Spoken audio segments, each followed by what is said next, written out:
Hey guys, welcome back to Minions and Misfits. Hey, Hey, it has so been a wild time. it really has. It's been a very different season than season one, but a good Yeah, season. it was a lot of fun. Yeah. So once again, we're gonna do another season retrospective, looking at season two. So we thank all of you wonderful listeners for listening to it, and we hit a really cool milestone, hit 1,000 downloads, which was awesome. Thank Hey, you. Yeah. this is Celebrate not at all a yourselves. self-indulgent episode, I promise. No, no. Please do, of course, listen and enjoy this listen to and enjoy this episode. But please also, like us, share us with your friends if you like us and want to If you share have us with friends, Yeah, And remember to leave us reviews on uh, iTunes and Apple Podcasts and Spotify and all that. does The iTunes still more exist? people, I mean, technically, it's Apple Podcasts, I right? think, Or it's yeah. yeah, Just leave us reviews on whatever platform you use Yeah, because they places. help more people. They help more people see us, and the more people see us, the more people get to enjoy us. So And the more people share us, see us, the share us more with we'll the make, world. because the more motivation we'll have. oh yeah, oh well, Right. we're motivated. We're motivated by love. I Um, love. by love. So, guys, I guess I will be asking the questions tonight. Excellent. And so this first one is kind of just a very broad, open-ended question. But obviously, season one had its own particular feel with goblins and a little bit of music and a lot of kind of like slapstick. And season two has been very, very different. And so I guess what would be your elevator pitch for how season two was different, and how did you feel about that? How I guess it's definitely progressed how we've done things, but I don't know. I'm curious to get your thoughts. So let's start with Cam. Yeah, the man who ran the Yeah. show. Yeah, the The man man with the who plan. ran. Yeah, so going into this season, I knew I wanted to do a different system than D&D, which was the first choice that was going to kind of make this season diverge from the first season. I think Into the Odd ended up being an excellent choice because I wanted something that could be there when I needed it and then out of the way when I didn't. Because I wanted my style is such that if I have to go back and consult rules all the time, it really starts to slow me down. Um, so I like having something where when a player asks, "Hey, can I do this?" I can just be like, "Well, sure, yeah, whatever. Let me make up a role for it real quick." Um, like which of your Yeah, how three many times did stats that is happen? that closest Yeah.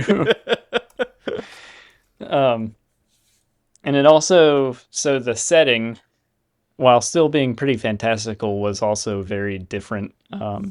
Yeah, Sort of our inspiration came from sort of a later era in real world history with pirates and sort of It was still very seven fantasy, but a lot more grounded. roughly roughly 17th to 19th century, or I guess 18th to 19th century trappings that Peter Pan has.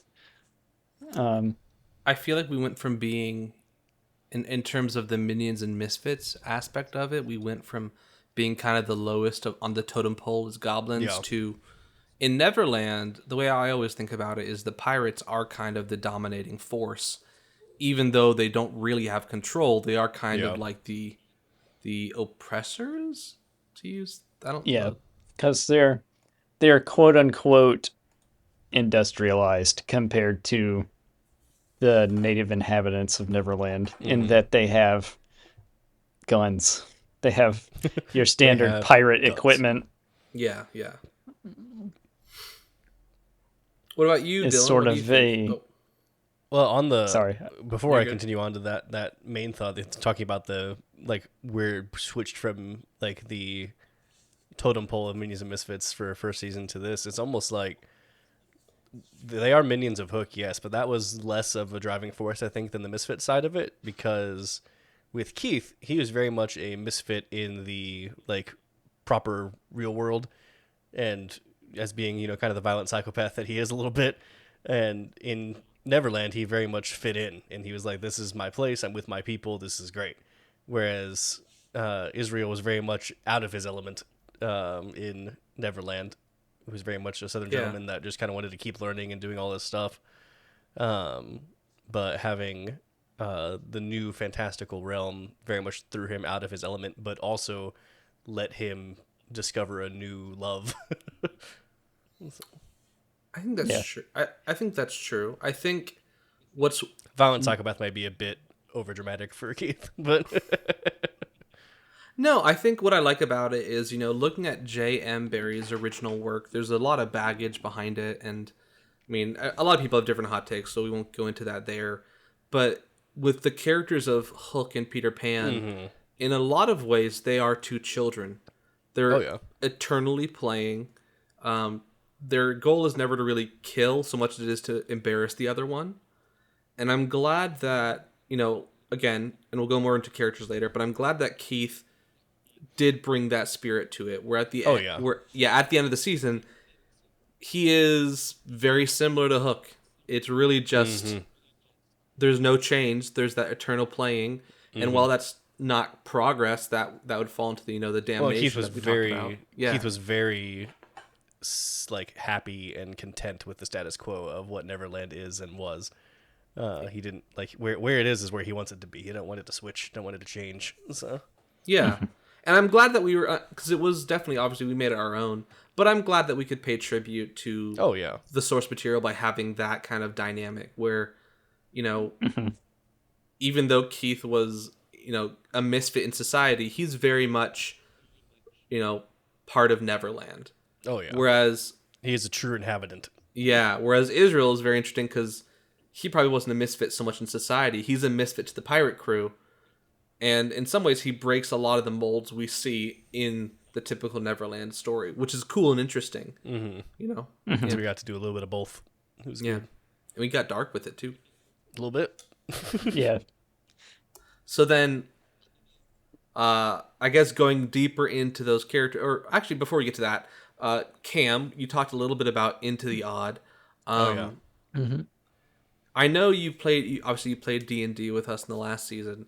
How did this experience running Into the Odd compare with your past experiences with something like Dungeons and Dragons? How did the system of Into the Odd maybe help or hamper your storytelling? Do you have any insight into that?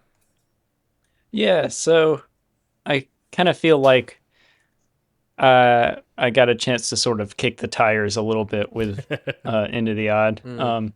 I think due to the setting and also this format that we're doing, I didn't get a chance to really put it through its paces. For one, because we were kind of trying to maintain a coherent narrative, and we're just sort of going out and like dungeon diving or anything like that. And then also because I was sort of having to adapt things from this book that was written with 5e in mind into the Odd. All that being said, though, I think the system was a really good fit for me specifically as a DM. As I mentioned before, I kind of like to be a little bit more loosey-goosey, which D&D is very much a rule-intensive game, even though 5e is on the lighter end Compared to as other far as Dungeons and D&D. Dragons, yeah. Yeah, compared to like Pathfinder. 3.5 or Pathfinder I think it would. or AD&D. Yeah, I think it would surprise a lot of people because most. I think it's safe to say most people get interested in tabletop role playing games, and this includes Through me Dungeons and Dragons. because of D&D. Yeah, Yeah, it's the And most then- prevalent, easily. Oh yeah, and building your character in D&D is intense. It's the hardest part if you're doing it by hand. And That's like, always the part whenever I'm getting new players. I'm like, okay, let me sit down with you for like an hour or two, and let's just like build your character together because it's overwhelming when you first look at it. Like it's so just fresh to it.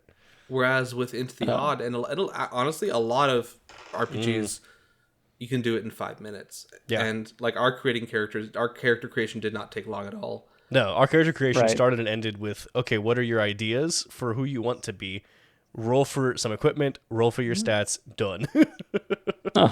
Yeah, that's one of the things that I like about it so much because it's a lot of RPGs that do that very quick character creation. A lot of them do that with the understanding that it's meant to be a very lethal Yeah. game, Yeah. that you're going to Looking be at you, churning Morkborg. through. You're going to be churning through characters like in Merkborg or Mothership, but Into the Odd doesn't quite have that goal.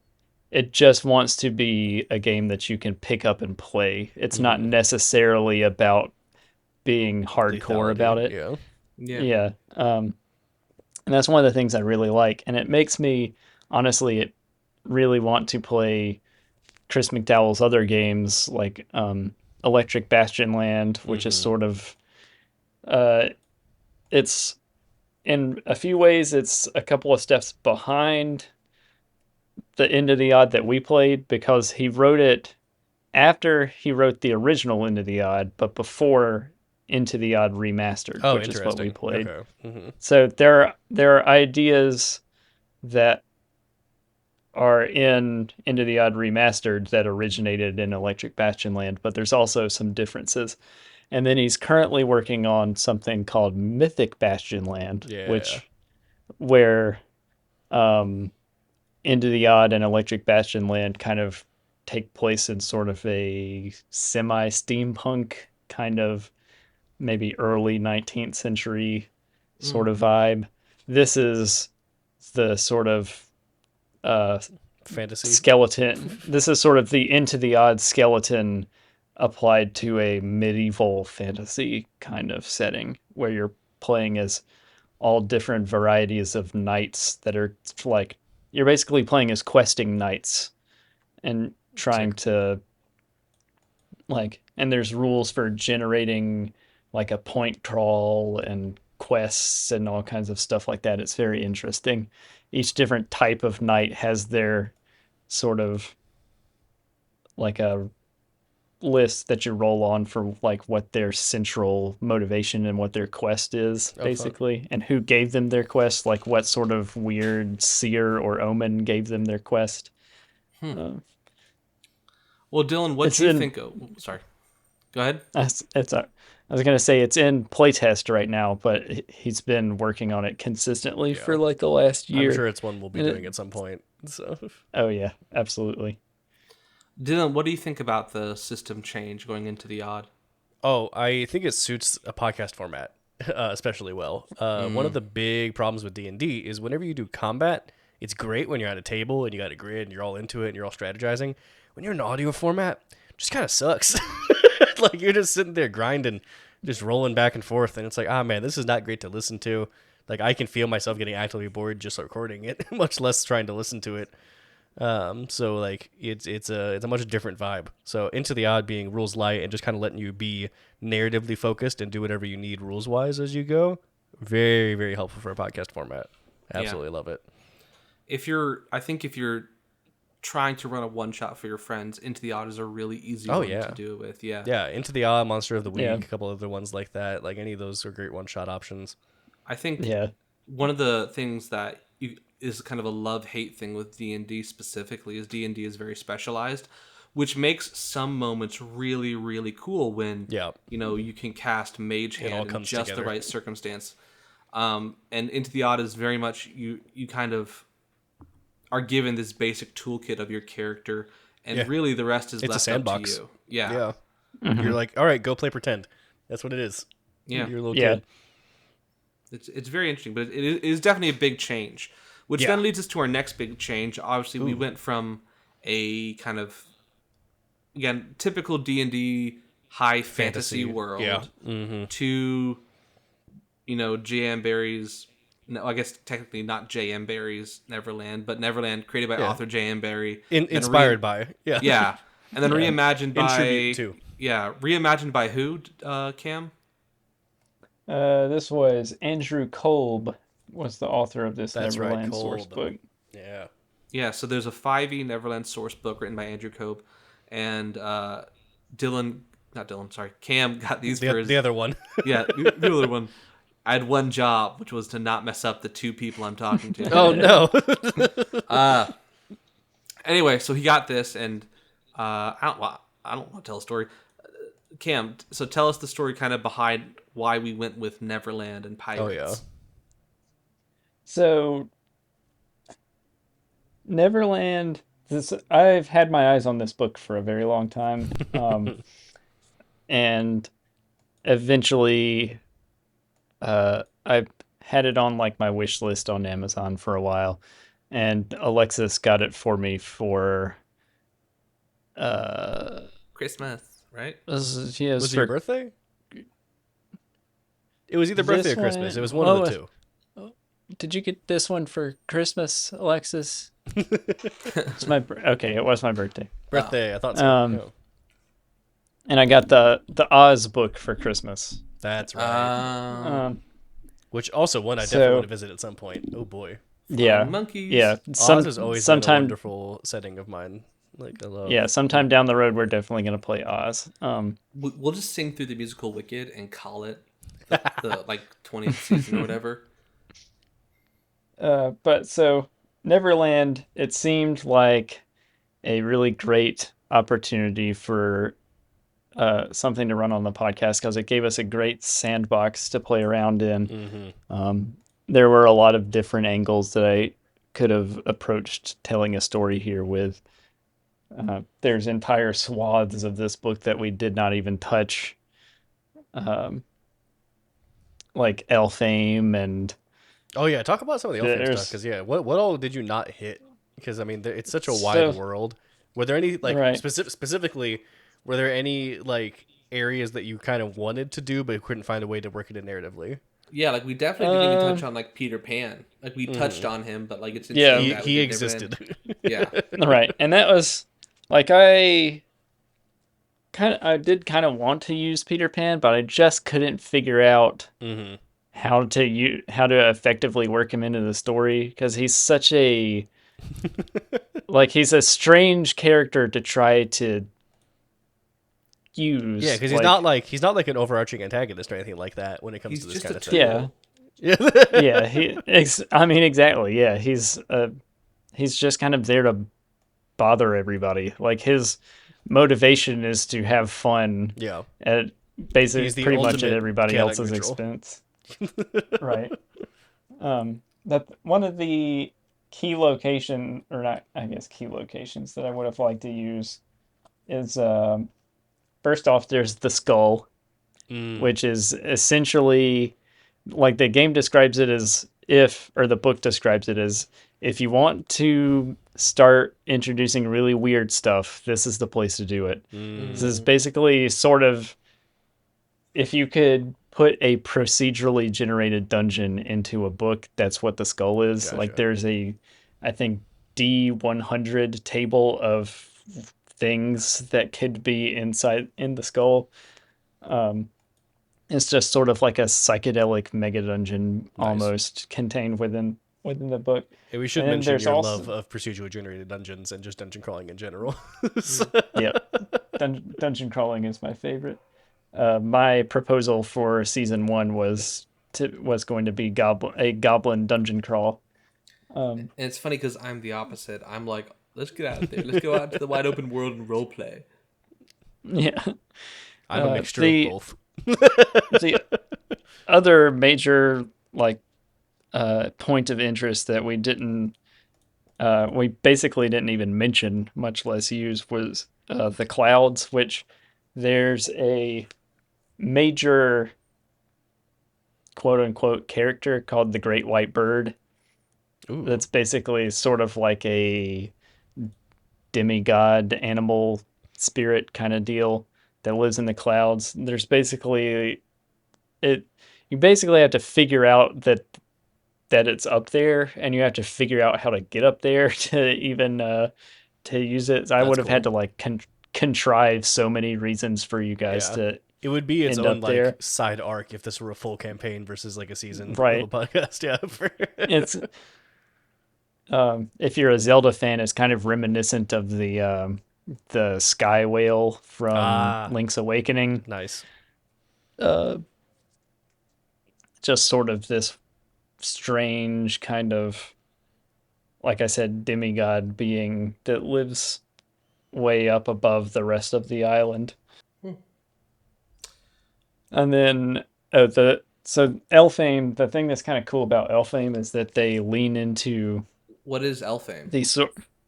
Elfame is the land of the The fairies. realm of the little ones. It's where the pixies like Tinkerbell originally come from. Oh. Except so when the pixies are in Elfame, they are regular sized and able Oh. to talk.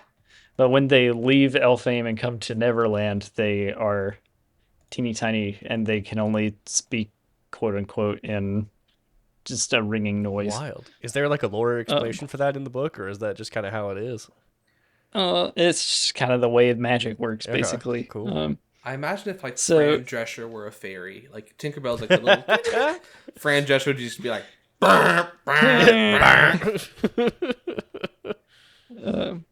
but one of the things about Elfame is sort of in the tradition of sort of a Fey wild or fairy realm is that there's no set map. Everything Oh, is sort of ever changing and ever shifting. sick. Distances between locations can vary wildly than they would in the real world, basically. do you Quote mean unquote. fairy It's where wildly?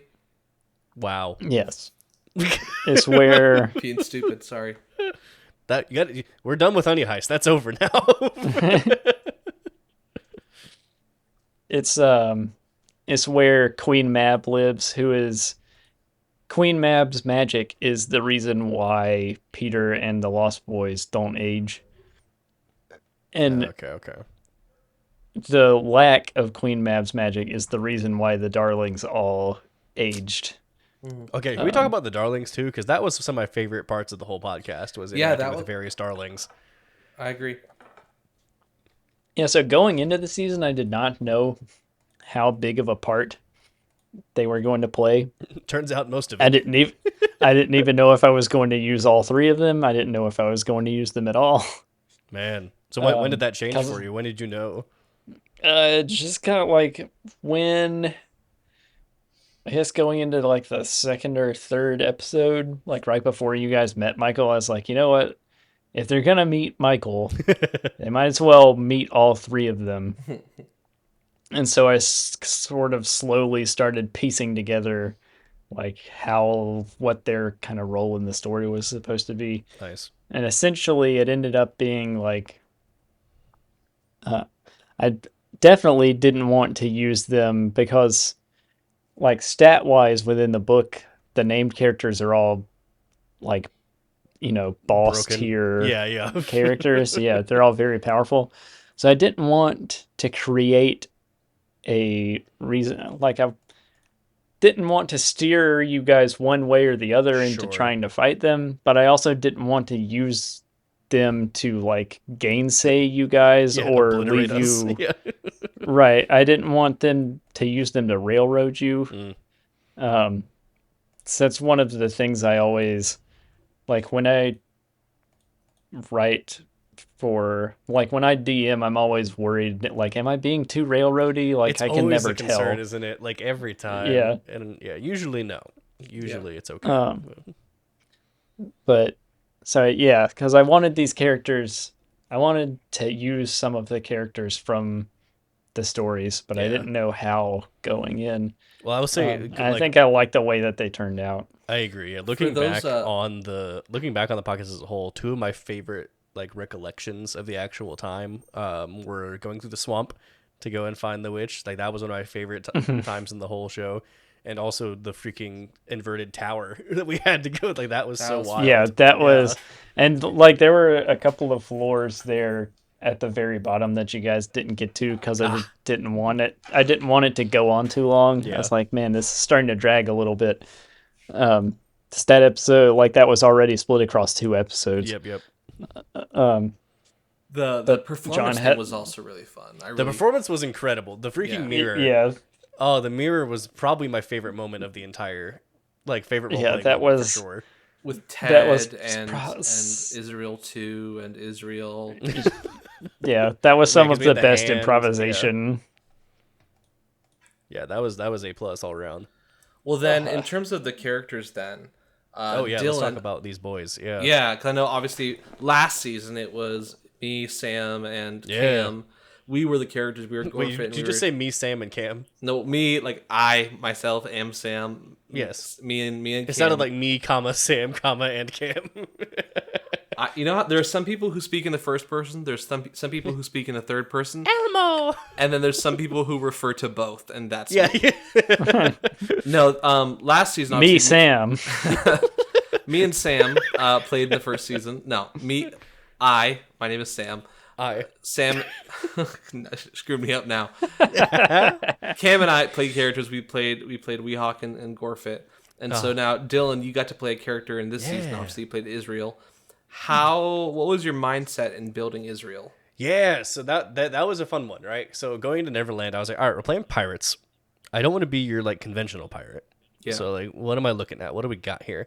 I don't remember how I stumbled upon Southern Gentlemen, but I did remember because of we talked about all the weird like artifacts and magic and stuff in our kind of like discussions about the world. And so I definitely wanted to delve into that side. So I knew I wanted to make a guy who came to Neverland specifically to research these things. Yeah. And the immortality was just a side benefit so that he could continue to study. He had no interest in actually being part of the crew. So I was like, this is an interesting character. This will make for an interesting story take. Let's see how this goes. And I have no idea how you became a Southern Gentleman. I know it ended up being a great source of character development. The tension between him, like, using the immortality to his benefit versus him wanting to preserve the magic and wonder of Neverland against the pirates' attempt to take over. I think I just said pirates. Pirates. I was going to leave it, but pirates. When it comes to Keith, I know, Gorfit, I feel like season 1 was very palliative. It was a really sweet season by the end of it. It was really endearing. It was very wholesome. Yeah. it really was. And so I knew for season 2, because we talked about, no more wholesome. Yeah, no.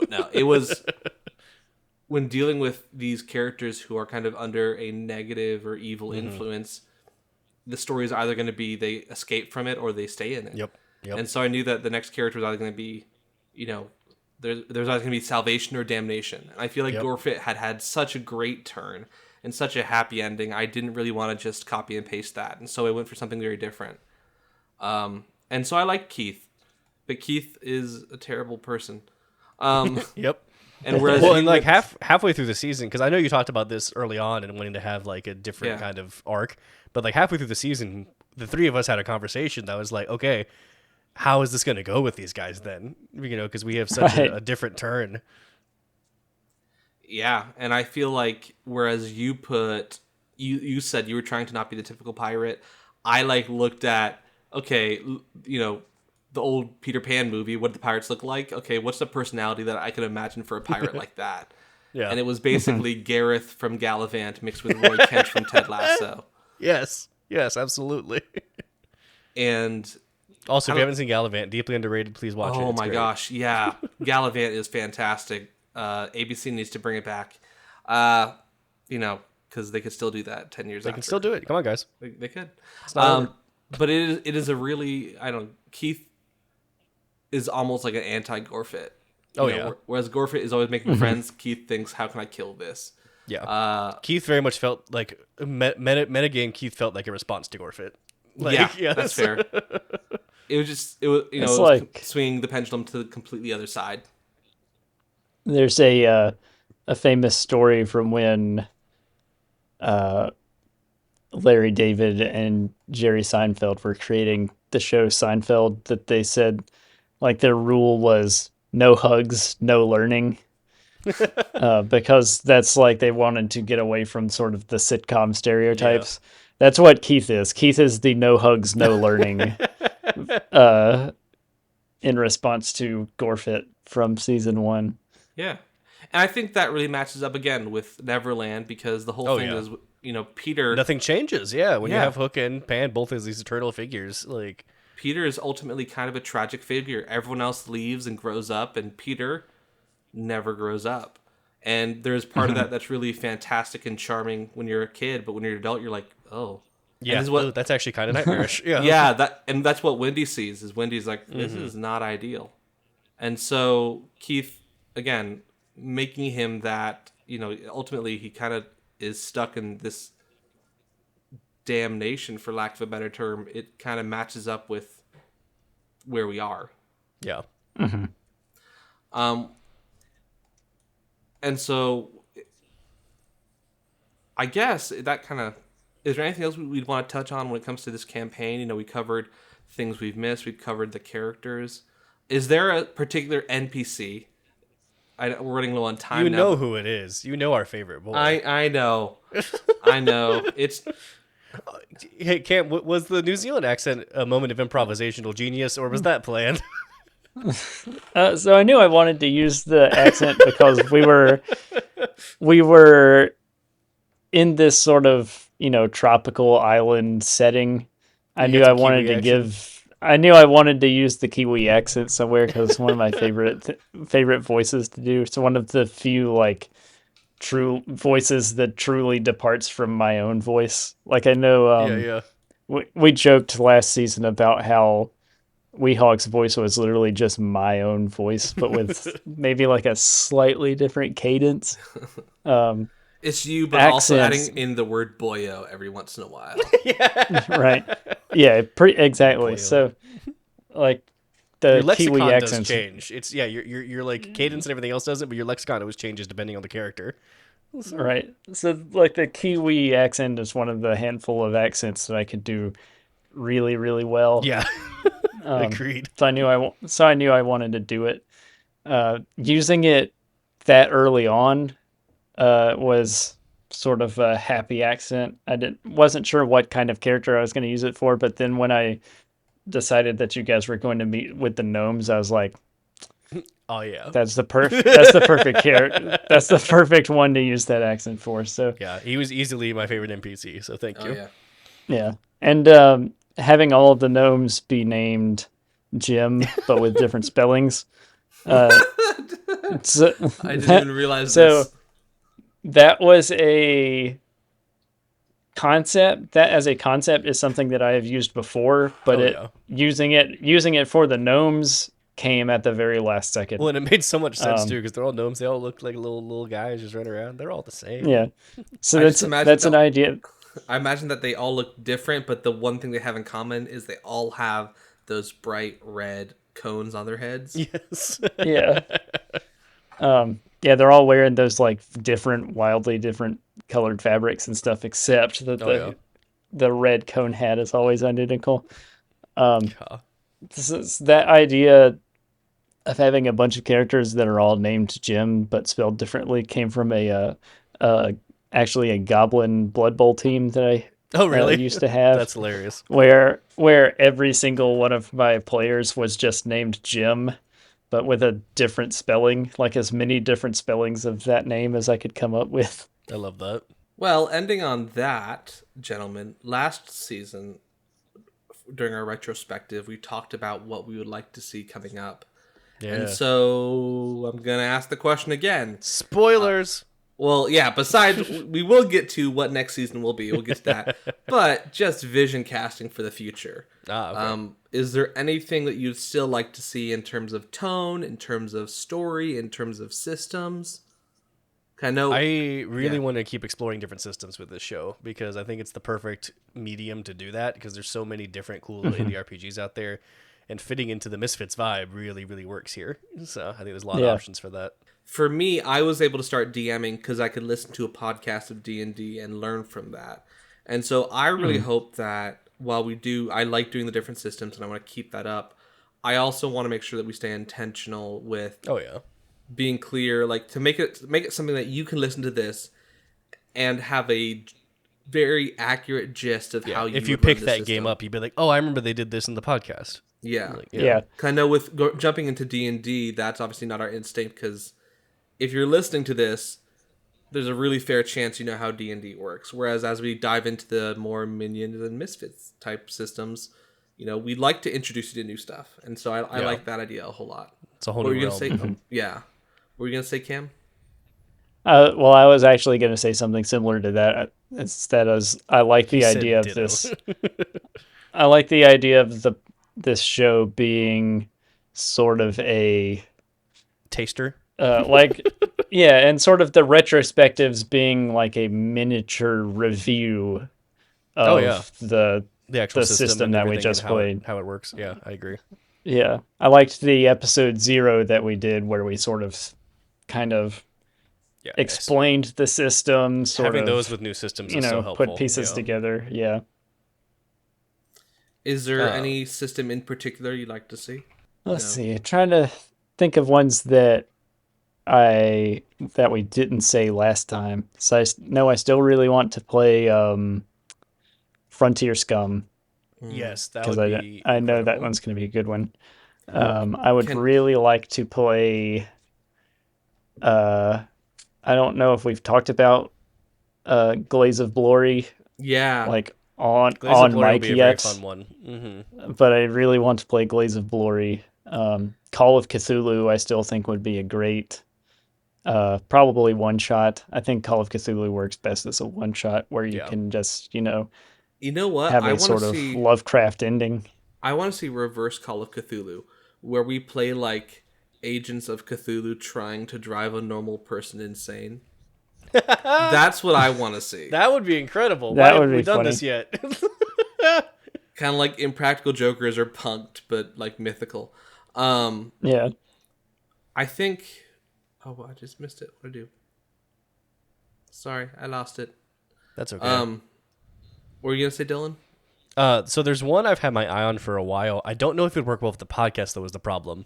But there's this wonderful Filipino RPG called Gubat Banwa that is like all about like basically cultural storytelling. And so it's all like these larger than life war dramas, like all that kind of stuff Yeah. going on, like full I, mythology.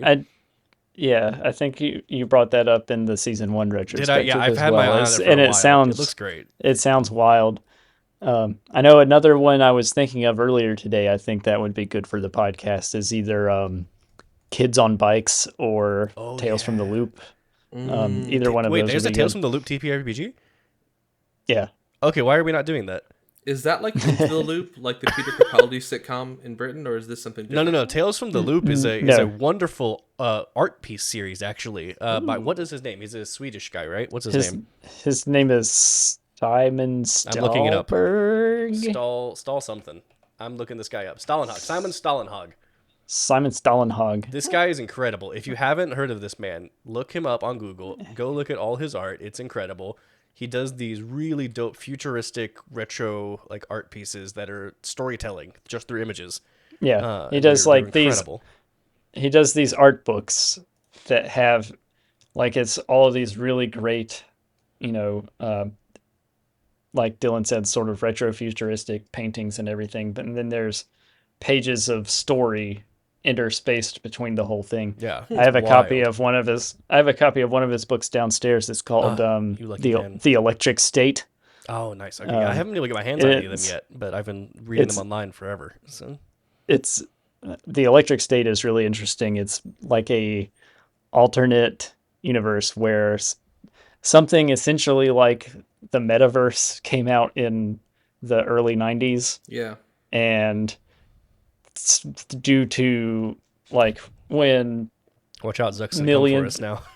when millions of people all logged onto it at once, some sort of like AI thing basically just collected everybody, just like absorbed every person's minds at Yeah. once. And so the main character is traveling across the country to try and find her brother. And they're everywhere. There's just like skeletons of people with these VR headsets on, just like laying all over the place. Because basically, like it all happened at once. Like everybody that wild.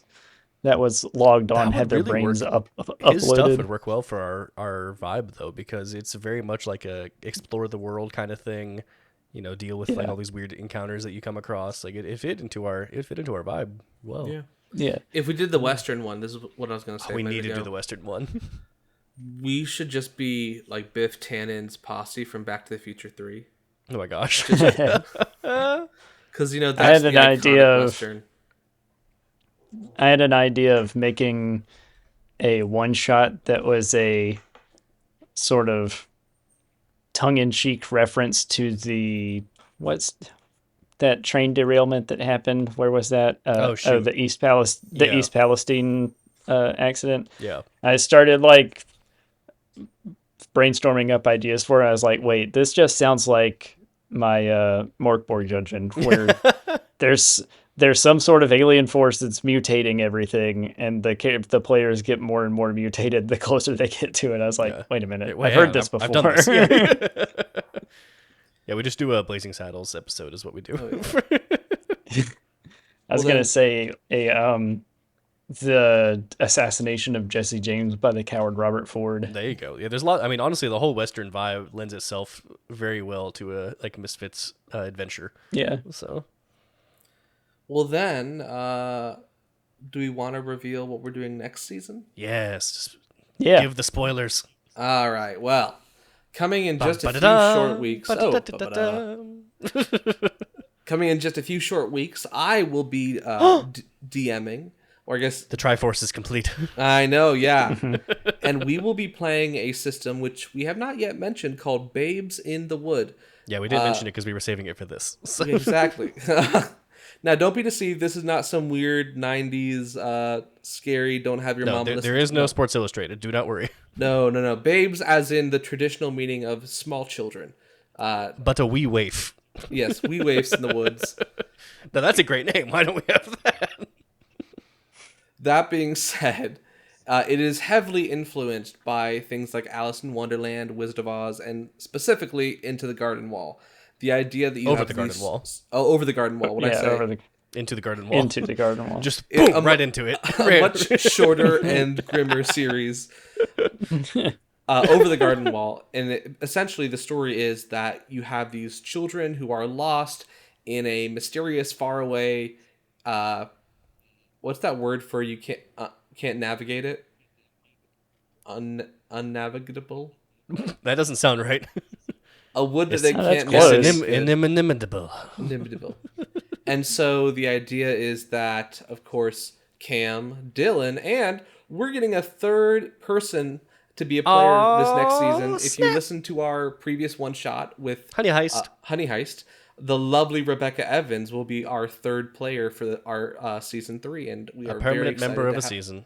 Wow. Oh yeah, we Yeah, not just a guest like for one, like we had our last Becca. This will be the whole season. a whole Becca. One whole Becca. Whole Becca. But I'll be running that, and that'll be coming to you this summer in just a few weeks. Yeah, it's coming up soon. Yeah. I've already got some ideas for what kind of character I want to play. Aw, snap. Spoiler alert! It's gonna involve another voice that I feel like I'm A good non-New enough at Zealand to do voice? for a whole season. Yeah, I'm non-New excited. Zealand voice. Do we get a hint as to what voice it is? You guys will off mic. Oh man. Well, if you have anything you'd like to see in the third season, if you know what, if you want to even just follow us and send us names you want to see in this third season, we Yeah, will give us listen to NPC you. names because that'll make lives a lot easier for DMs, honestly. Yeah. Yeah, Anything that sounds like it's I don't know, like something from vaudeville, that's in like the right direction. Cause Yeah, we it's gotcha. it's very much kind of old Americana vibes for season 3. But I'm very excited to bring it to you guys. I think it's going to Yeah. be a big tone shift from season 2. I don't think anyone Just will have rapid a gun. show tips all around. I know, yeah. I don't think there will be any guns leveled at heads this next season. So that'd That's be good. nice. Yeah. We'll take that. Yeah, we you can find us on Facebook, just at Minions and Misfits. You can find us on there. I know we're on Mastodon. What is our Mastodon link again, Cam? Mastodon is misfitspod@dice.camp. And then you can always email us at minionsandmisfits@gmail.com. Yep. Let me make sure that's right. Is it Minions Misfits or Minions and Misfits? Minions and Misfits. I put the link Twitter. in there. The Twitter is Minions Misfits. Yes, but at no Minions one Misfits. looks at the Twitter anymore. So Yeah. But if you do, you should the follow Twitter us. is dead. But Yeah, that's thank you for a lovely season. Thank you for continuing to listen, and I hope you're excited for what's coming next. We're excited to be doing this with We you sure guys. are. Yeah. Oh yeah, this has been such a blast. So thank you all for enabling us. Thanks for giving us an excuse to do this. Oh yeah. we will be back with you guys in, 2 weeks? At an unspecific date.